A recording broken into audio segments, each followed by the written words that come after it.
Good evening, ladies and gentlemen. We are tonight's entertainment. For the next 30 minutes, you will travel back to a time when radio controlled the transmission and the mind created all your fears. Welcome to Classic Dark Radio.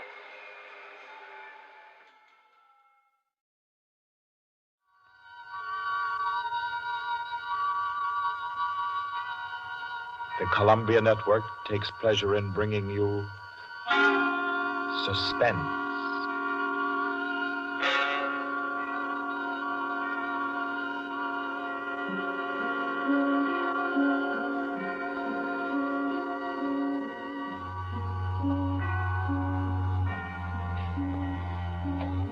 Suspense, Columbia's play theater of outstanding thrillers, produced and directed by William Spear and scored by Bernard Herrmann.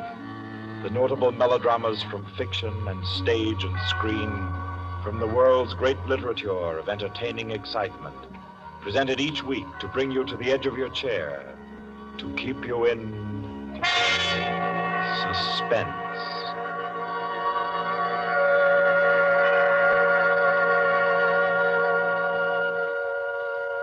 Tonight's story, by America's distinguished author-playwright Owen Johnson, gathers its suspense in a very gentle way. It doesn't have a spectacular finish, garnished with revolver shots. There are no graveyard watches. There's not so much as a single lifeless body, identified or unidentified. It's a tale told in a club room, the Artists and Writers Club in New York. A tale of high-class robbery and suspicion, and of how some ladies and gentlemen nervously counted 100 in the dark.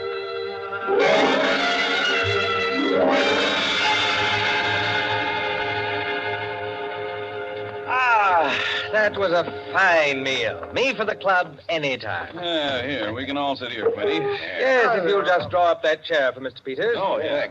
Here you are, Mr. Peters. Thank you.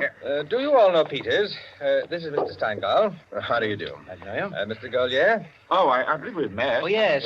How are you? Oh, you know each other. Yes. And the one who drew up the chair, Mr. Rankin. How do you do? Well, I guess we're all acquainted now. To get back to our table discussion, Quinny. Oh, yes. How about a drink?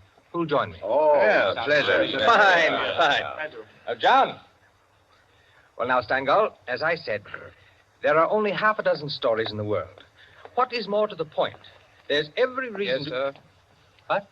Oh, 5 with soda, John. Yes, sir. Now, where was I? Oh, yes.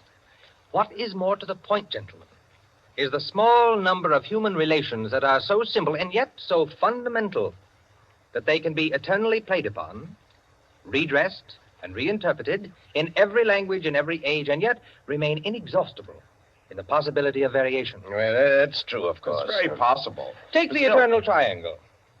2 men and a woman, or 2 women and a man. Its variations extend to thousands. That right, Rankin? Well, in a way. Ah, here we are. Set them down right there, John. Very well, sir. A little soda. Here you are. Thank you. And you.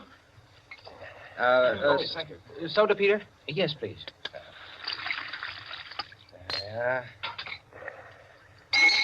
Another one. Here you are. Thanks. And here's yours. Thank you. And now, a little soda in mine. Well, here's to you all. Cheers.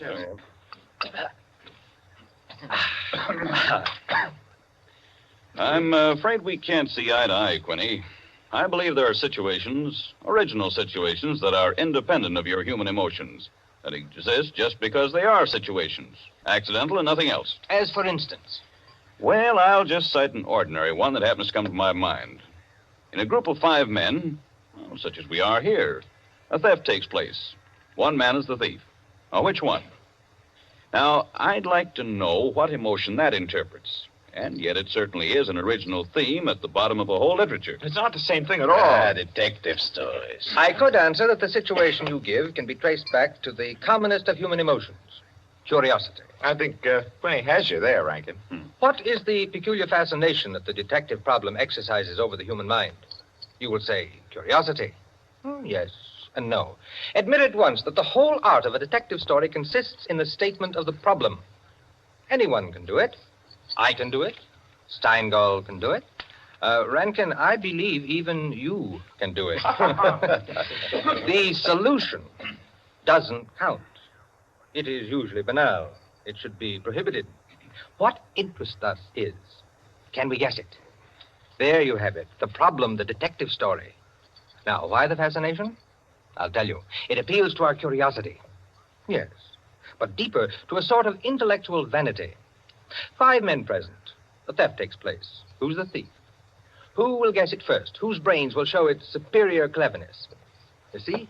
That's all. That's all there is to it. Out of all of which, the interesting thing is that Rankin has supplied the reason why the supply of detective fiction is inexhaustible. It does all come down to the simplest terms. 5 possibilities, 1 answer. Well, the reason is that the situation does constantly occur. It's a situation that any of us might get into any time. Yes, I know of an incident of that kind that happened to a friend of mine last month. Of course, gentlemen. You are glorifying commonplaces. Every crime, I tell you, expresses itself in the terms of the picture puzzle that you feed to your 6-year-old. It's only the variation that is interesting. Take the well-known instance of the visitor at a club and the rare coin, for example. You all know that story. You've heard it, haven't you? I don't think I have. Sure. Why, it's very well known. Oh, go ahead, Quinny. Tell it. A distinguished visitor is brought into a club. A dozen men, say, present at dinner, long table. Conversation finally veers around to curiosities and relics. One of the members present then takes from his pocket what he announces as one of the rarest coins in existence, passes it around the table. Coin travels back and forth, everyone examining it, and the conversation goes to another topic. All at once, the owner calls for his coin. It is nowhere to be found. Everyone looks at everyone else. First, they suspect a joke. Then it becomes serious. The coin is immensely valuable. Who has taken it? The owner is a gentleman. Does the gentlemanly, idiotic thing, of course, laughs as he knows someone is playing a practical joke on him and that the coin will be returned tomorrow.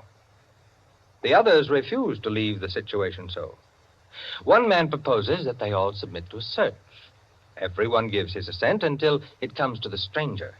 He refuses, curtly, roughly, without giving any reason. Uncomfortable silence. The man is a guest. No one knows him particularly well, but still he is a guest. One member tries to make him understand that no offense is offered, that the suggestion was simply to clear the atmosphere. The stranger becomes very firm, very proud, and says, I refuse to allow my person to be searched, and I refuse to give the reason for my action. Another silence. The visitor evidently has the coin, but he is their guest, and etiquette protects him.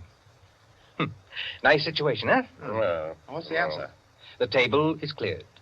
A waiter removes a dish of fruit, and there, under the ledge of the plate, where it's been pushed, is the coin. Banal explanation, eh? Of course. Solutions always should be. At once, everyone apologizes to him, whereupon the visitor rises and says, now I can give you the reason for my refusal to be searched. There are only 2 known specimens of that coin in existence, and the second happens to be here in my vest pocket. that's rather obvious. Of course, the story is well invented, but the turn to it is very nice. Very nice, indeed. Well, I don't know. Ending is very unsatisfactory. The visitor should have had on him not another coin, but something absolutely different, something destructive, say, of a woman's reputation. And a great tragedy should have been threatened by the casual misplacing of the coin. Well, I've heard the same story told in a dozen different ways. Oh, it's happened 100 times. It must continually happen. I know of one extraordinary instance. In fact, the most extraordinary instance of this sort I've ever heard. Peters, you rascal. I see you've been quietly letting us set the stage for you. Well, it's not a story that will please everyone, Why not? because you will want to know what no one can ever know. It has no conclusion, then. Yes and no. As far as it concerns a woman, quite the most remarkable woman I've ever met, the story is complete. Do I know the woman? Possibly. Probably, I should say. Uh-huh. As a matter of fact, this should be particularly interesting to you because I believe that most of you are acquainted with the people involved. The names, of course, are disguised. I think, yes, I have. Just time before I catch my train to tell it to you.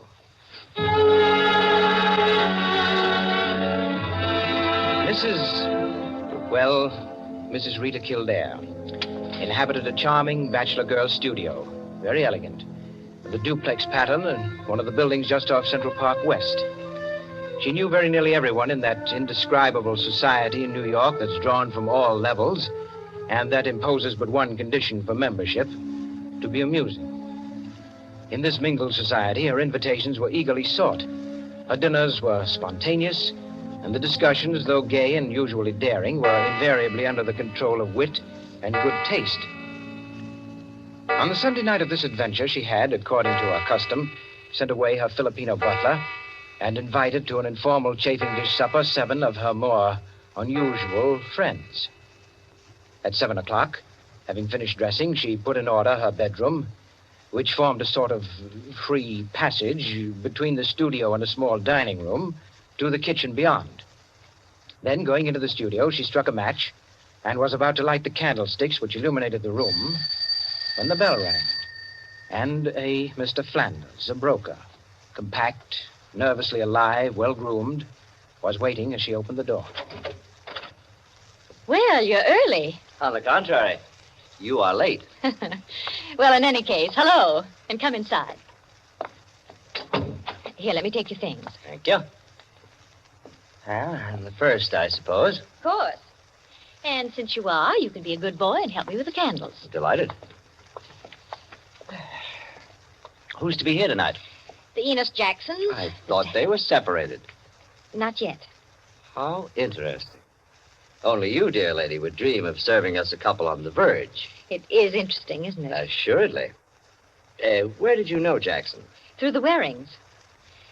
Jackson's a rather doubtful person, isn't he? Well, let's call him a very sharp lawyer. They tell me, though, he's been gambling pretty much. In deep. How about yourself? Me? I'm a bachelor. If I lose my shirt, it makes no difference. Is that possible? Probable, even. Who else is coming? Oh, Maud Lily. You know her? No, I don't think so. You met her here some time ago. A journalist. Oh, yes, of course. I'd forgotten. Mr. Harris, a clubman, is coming, and the Stanley Cheevers. Stanley Cheevers? Are we going to gamble? Don't tell me you object. Certainly not. Only the Cheevers. They play quite a game. Yes, well united. They have an unusual streak of good luck. Oh, by the way, it's Jackson, isn't it, who is so attractive to Mrs. Cheever? Quite right. What a charming party. Where does Maud Lily come in? Don't joke. She's in a desperate way. And young Harris? Oh, he's to make the salad and cream the chicken. See the whole party. I, of course, am to add the element of respectability. Of what? Don't play baby with me, my dear Flanders. I apologize. That's better. No one, of course, knows who else is coming. No one, of course.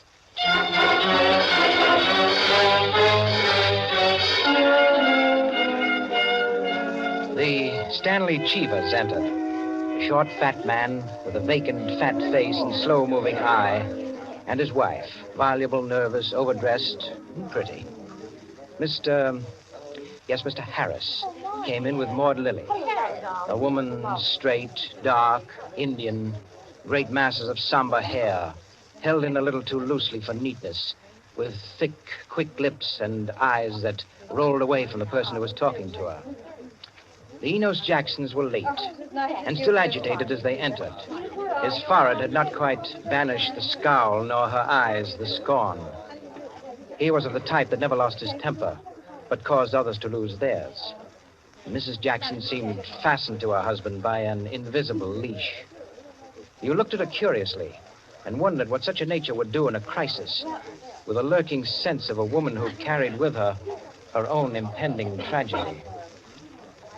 As soon as the company had been completed and the incongruity of the selection had been perceived, a smile of malicious anticipation ran the rounds, which the hostess cut short by saying, Well, now that everyone's here, this is the order for the night. You can quarrel all you want, you can whisper all the gossip you can think of about one another, but everyone is to be amusing. Also, everyone is to help with dinner. And nothing formal, nothing serious. We may all be bankrupt, divorced, or dead tomorrow. But tonight we'll be gay. That's the invariable rule of the house. For she's a jolly good fellow. For she's a jolly good fellow. For she's a jolly good fellow. Which nobody can deny. Oh, thanks, everyone. Now, if you'll excuse me, I'll get on with the cooking.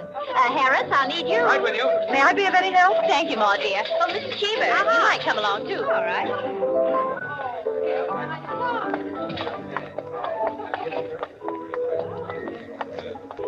This is an adorable bedroom. Oh, thank you, dear. Now for my apron. Oh, there it is. Tie me up in the back, will you please, Maud? Of course. There you are. Fine, thanks. Now just let me get my rings off, and I'll be all ready to go to work. Oh, this is such a lovely apartment, Mrs. Kildare. Thanks. Soap and water always seem to do it. There. Your rings are so beautiful. They are nice, aren't they? But there's only one that's very valuable, the sapphire. Oh, it's beautiful. Let me see. Oh, it must be very valuable. It cost $10,000 6 years ago. It's been my talisman ever since. For the moment, however, I'm a cook. You're not going to leave the rings there. Why, of course. Now, I'm the cook. Maud Lily, you're the scullery maid. Harris is the chef, and we're all under his orders. Mrs. Cheever, did you ever peel onions? Oh, good heavens, no. Well, there are no onions to peel. All you have to do is help set the table.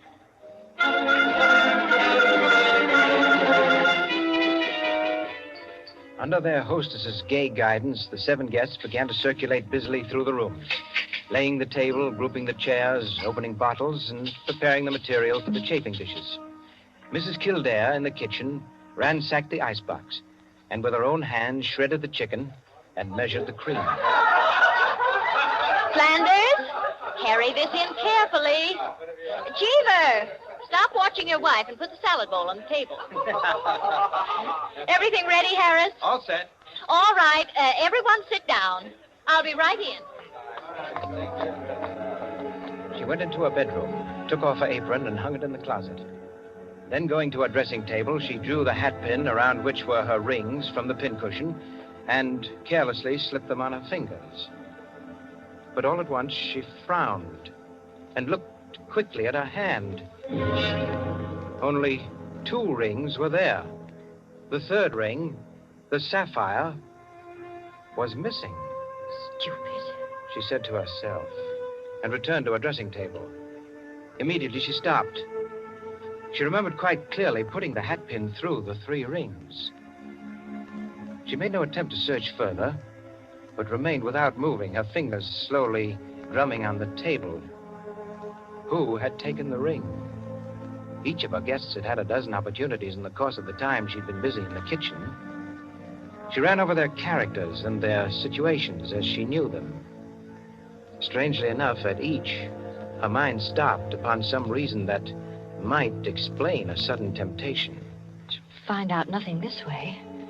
That's not the important thing to me just now. The important thing is to get the ring back. And slowly, deliberately, she began to walk back and forth, her clenched hand beating the deliberate, rhythmic measure of her journey. 5 minutes later, as Harris, installed as chef over the chafing dish, was giving directions, spoon in the air, Mrs. Kildare came into the room like a lengthening shadow. Her entrance had been made with scarcely a perceptible sound, and yet each guest was aware of it at the same moment, with a little nervous start. Heavens, dear lady. You've come in on us like a Greek tragedy. What is it you have for us? A surprise? I have something to say to you. Mr. Enos Jackson, Yes, Miss Kildare? kindly do as I ask you. Certainly. Go to the door, Go to the door. please. Yes? Lock it and bring me the key.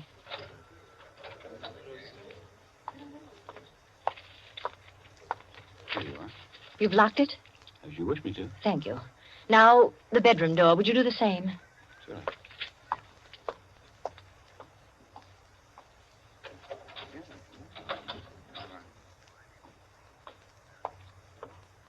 Thank you, Mr. Jackson. Mr. Cheever, Yeah? would you blow out all the candles except the candelabra on the table? Blow out all the candles. Except the candelabra. All right. For goodness sake, Mrs. Kildare. What is it? I am getting terribly worked up. My nerves are all on sorry, edge. Mrs. Jackson. That's the last candle. All right. Now listen. My sapphire ring has just been stolen. You don't mean it. The ring's been taken within the last 20 minutes. I'm not going to mince words. The ring has been taken, and the thief is among you. But Mrs. Kildare, is it possible? Yes, Mrs. Cheever. There's not the slightest doubt.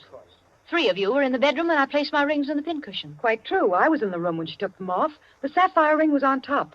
Each of you has passed through there a dozen times since. My sapphire ring is gone, and one of you has taken it. For heaven's sake. Now listen. I'm not going to mince words. I'm not going to stand on ceremony. But I'm going to have my ring back. Listen to me carefully. I'm going to have that ring back. And until I do, not a soul shall leave this room. I don't care who's taken it. All I want is my ring. Now, I'm going to make it possible for whoever took it to restore it without possibility of detection. The doors are locked and will stay locked. I'm going to blow out the remaining candles in the candelabra, and I'm going to count 100 slowly.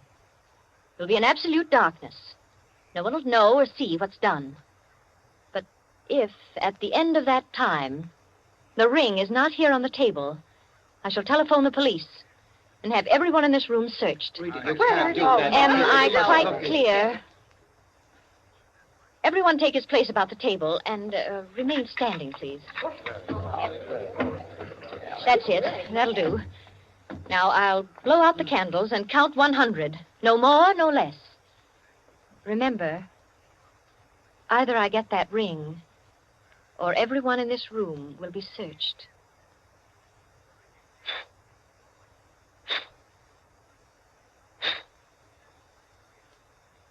One, 2, 3, 4, 5, 6, 7, 8, 9, 10, 11, 12, 13, 14, 15, 16, 17, 18, 19, 20, 21, 22, 23, 24, 25, 26, 27, 28, 29, 30, 31, 32, 33, 34, 35, 36, 37, 38, 39, 40, 41, 42, 43, 44, 45, Foot slipped off the chair. I'm 46, sorry.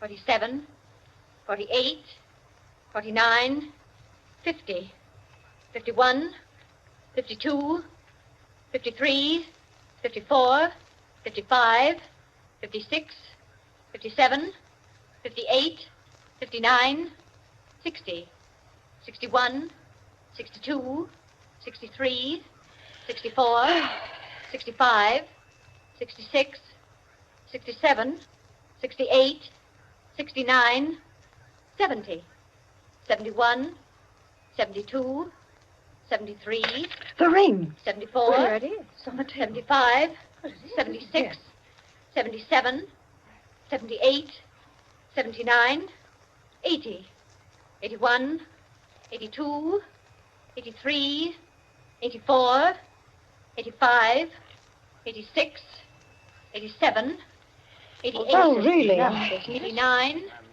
90, 91, 92, 93, 94, 95, 96, 97, 98, 99, 100.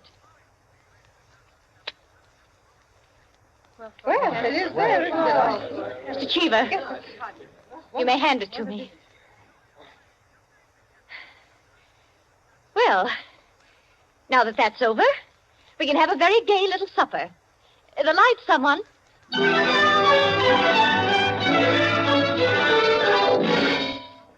And there you are, gentlemen. Oh, I say, Peters, that's not all. Absolutely. The story ends there? Story ends there. But who took the ring? Ha What? You never found out? Never. No clue? None. I'm not sure I like the story. It's no story at all. Permit me, it is a story, and it is complete. In fact, I consider it unique because it has none of the banalities of a solution and leaves the problem even more confused than at the start. Well, I don't Of see... course you don't see, my dear Enkin. You do not see that any solution would be commonplace, whereas no solution leaves an extraordinary intellectual problem. Well, how so? Well, in the first place, whether the situation actually happened or not, which is in itself a mere triviality, Peters has constructed it in a masterly way, the proof of which is that he has made me listen. Any of those present might have taken the ring. There are therefore 7 solutions, all possible and all logical. But beyond this is left a great intellectual problem. Well, how so? Was it a woman who lacked the necessary courage to continue? Or was it a man who repented his first impulse? Is a man or is a woman the greater natural criminal? Oh, that's simple, Quinny. A woman took it, of course. On the contrary, it was a man, for the second action was more difficult than the first. The man, certainly. The restoration of the ring was a logical decision. You see? Personally, I incline to a woman, for the reason that a weaker feminine nature is strangely susceptible to the domination of her own sex. There you are. We could meet and debate the subject year in and year out and never agree. I recognize most of the characters, Peters. Mrs. Kildare, of course, is all you say of her. An extraordinary woman. The story is quite characteristic of her.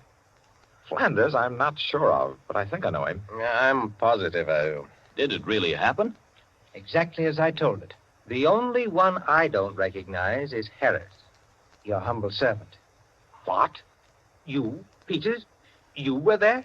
I was there. I was Harris. I beg your pardon, gentlemen. Oh, yes. What is it, John? Mr. Peters, sir, your train. You told me to remind you. Oh, thank you. Yes, I didn't know it was so late. Will you gentlemen pardon me? Huh? Of course. Nice to meet you all. Night.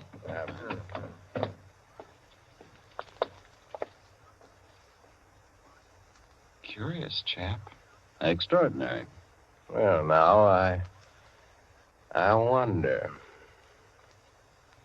I wonder if we're wondering the same thing, gentlemen.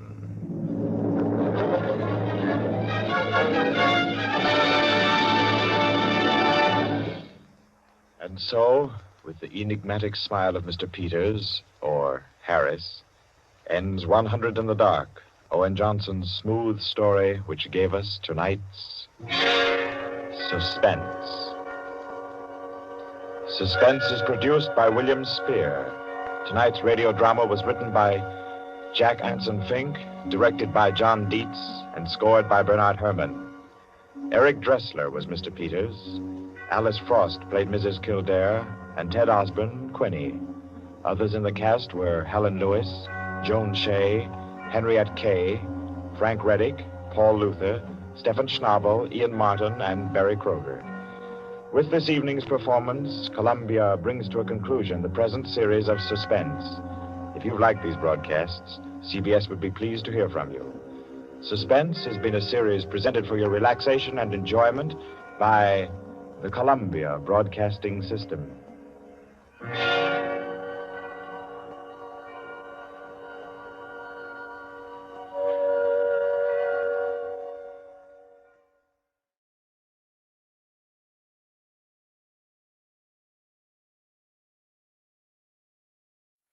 Thank you for joining us. I hope you enjoyed tonight's entertainment. Now, I caution you to subscribe before it's too late, before this broadcast ends, before we